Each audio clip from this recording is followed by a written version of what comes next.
Toliau laidoje Svajonių sodai patarimai, kaip paįvairinti daržovių asortimentą, kaip užsiauginti ankstyvųjų ar vėlyvųjų morkų, petražolių, kaip pasirinkti skanias ir aromatingas veisles kartu su parduotuvių tinklo Žalia stotelė specialiste Liucija Kunigiškyte, patarimai iš bandymų laukų.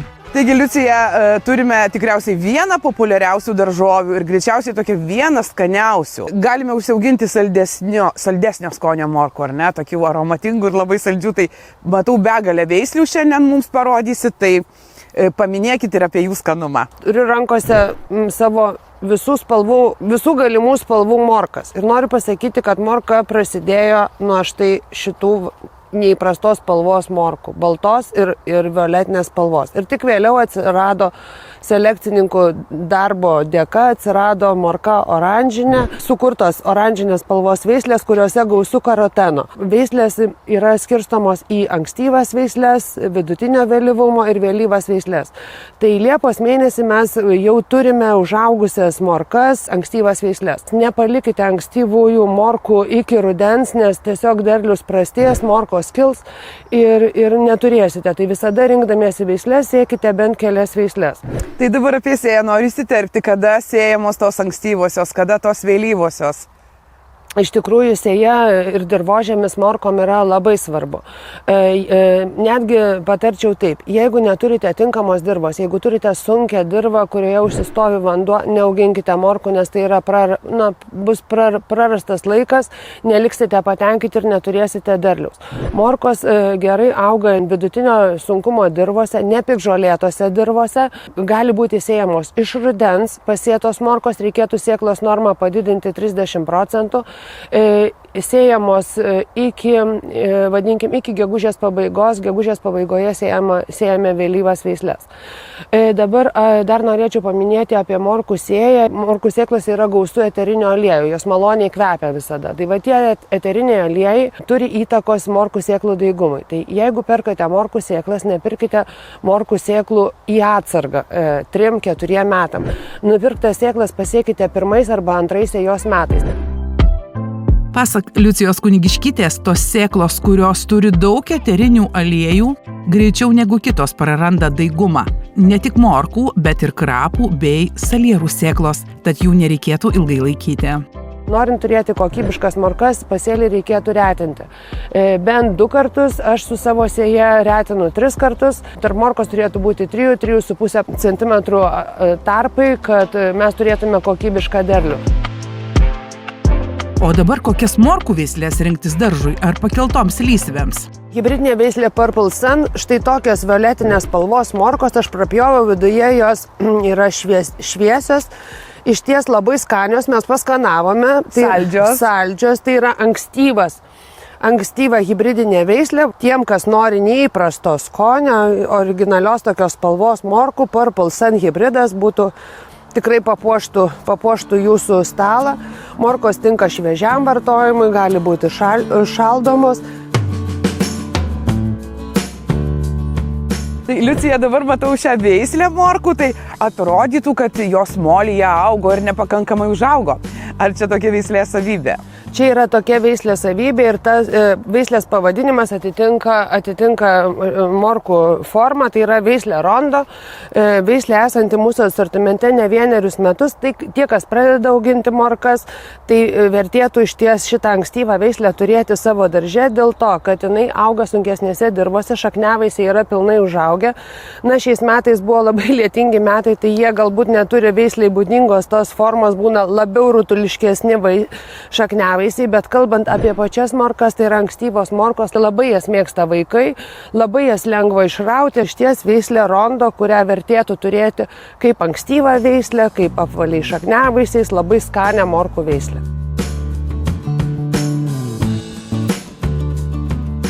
Taip, ir dar viena morkų veislė, labai gražios, ilgos, dailios morkos.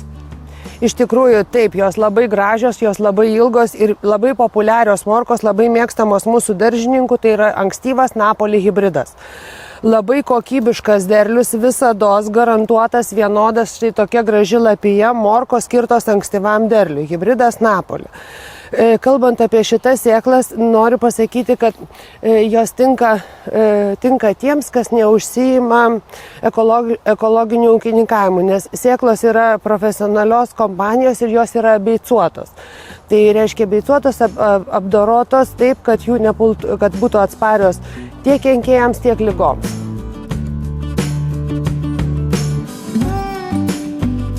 Toliau, vidutinio vėlyvumo hibridinė veislė Bangor. Morkos yra kelių tipų. Yra Amsterdamo tipo, tos visos ankstyvos morkos. Labiausiai mėgstamas tipas yra ilgos bukesniais galais Nanto tipas.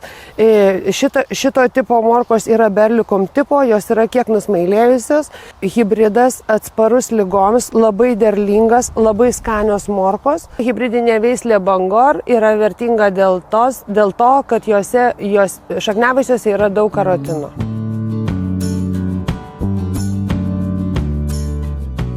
Iš ekologiškų sėklų užaugintos morkos Fleki tipas ir Fleki veislė, Fleki 2, tiem, kas nori morkų vėlyvesniam derliui. Šiai dienai Liepos pabaiga, jos dar nėra užaugusios, dar nesusiformavusios, tai dar negaliu čia labai, kaip sakoma, kalbėti apie tą gausų derlių, bet panašu, pasižiūrėjus į lapiją, kad derlius bus gausus.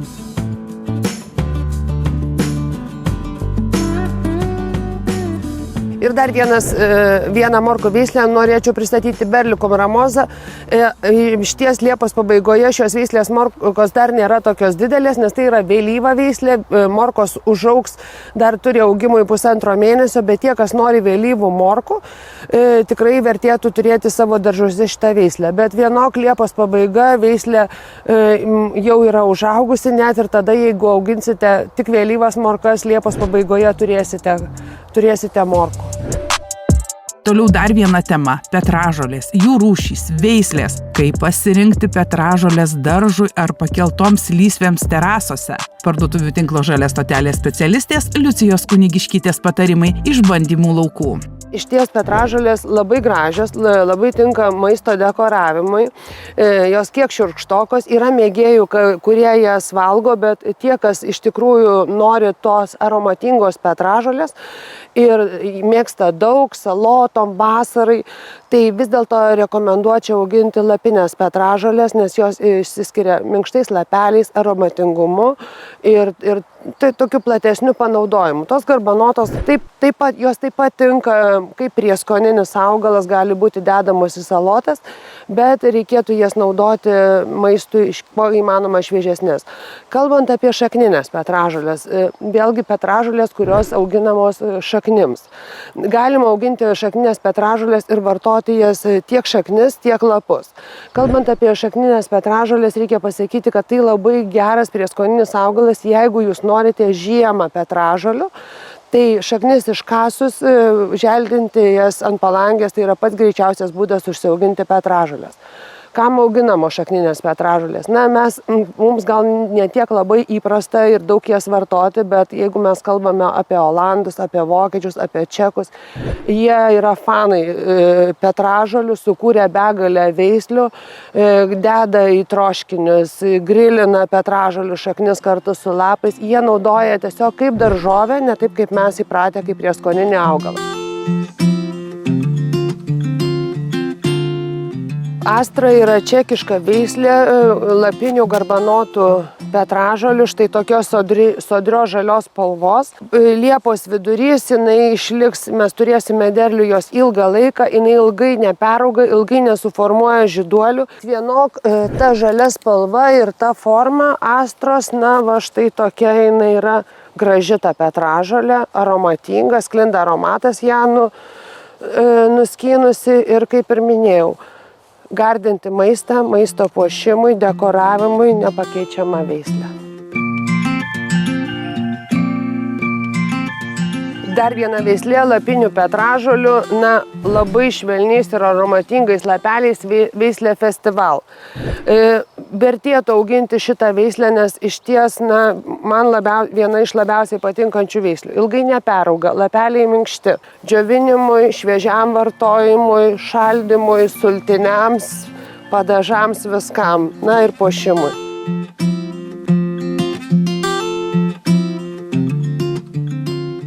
Na ir šakninių petražolių veislė Orbis. Šiai dienai dar yra per anksti vertinti šitą veislę, nes pirma, jinai yra nukentėjusi nuo per didelės drėgmės. Antra, šakninių petražolių derlių mes imame rugpjūčio mėnesio pabaigoje, rugsėjo pradžioje.